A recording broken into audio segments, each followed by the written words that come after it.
Hi friends, అందరు ఎలా ఉన్నారు? నిన్న లాస్ట్ శ్రావణ శుక్రవారం జరిగింది కదా. ఆ శ్రావణ శుక్రవారం జస్ట్ చిన్న పూజా విధానం ఎలా ఏంటి అనేది ఈ వీడియో చూసారా.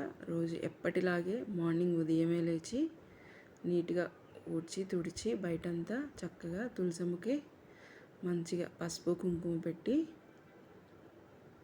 పూజ చేసుకున్నాం.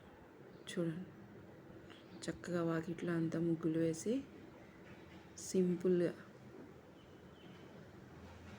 అమ్మవారిని బాగా అలంకరించి పూలతో ఆ తర్వాత మా పూజా రూమ్లో పూజ చేసుకున్నాం.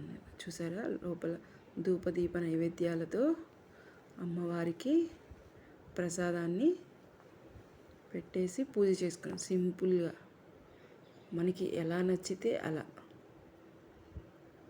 ఇలా చేయాలని రూల్ ఏం లేదు.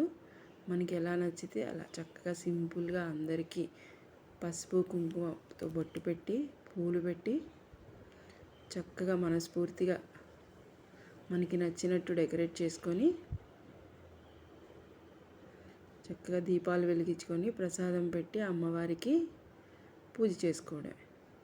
చూసారా, సింపుల్గా ఇలా అరిటాకులతో పూలతో మంచిగా అలంకరించుకొని అమ్మవారిని చక్కగా ఇలా పూజ చేసుకున్నాం అన్నమాట. మరి మీరు ఎలా చేసుకున్నారు ఈ శ్రావణ శుక్రవారం లాస్ట్ శుక్రవారం పూజ? మీకు కనుక మా పూజా విధానం నచ్చితే ప్లీజ్ లైక్ చేయండి, షేర్ చేయండి, సబ్స్క్రైబ్ టు సాత్విక లైఫ్ ఆఫ్ బ్లూమ్స్.